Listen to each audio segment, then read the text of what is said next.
अरे साचे बतिया कहबो छौड़ा छतिया फाटी जइतौ आगे जाओ ने फुकैतौ एने भातर साथे सुतैतौ हे रे आगे जाओ ने फुकैतौ एने भातर साथे सुतैतौ आगे जाओ ने फुकैतौ आगे जाओ ने फुकैतौ भातर साथे सुतैतौ।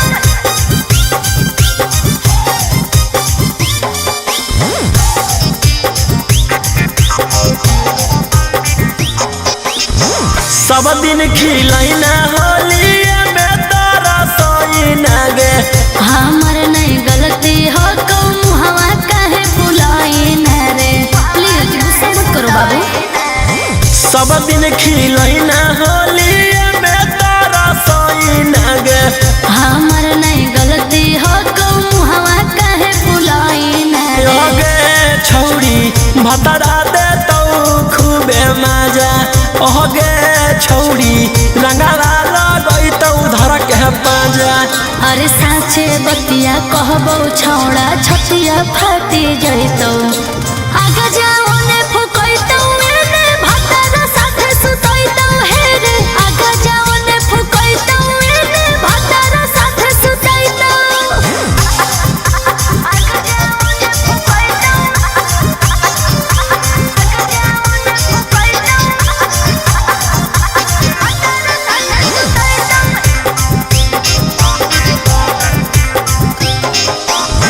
रात भर पलंगिया तोरा करतौ चोई चोई गे होलिया के बाद मजा ले है रोशन रोहे रे सबर का फल मीठा होता है बाबू। रात भर पलंगिया तोरा करतौ चोई चोई गे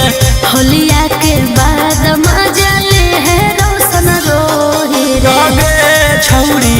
ओमा कांद के होलिया कोई नहीं फीका ओगे छौड़ी ई कैसन बोले तोरा तहरीका। और साचे बतिया कहबो छौड़ा छतिया फाटी जइतौ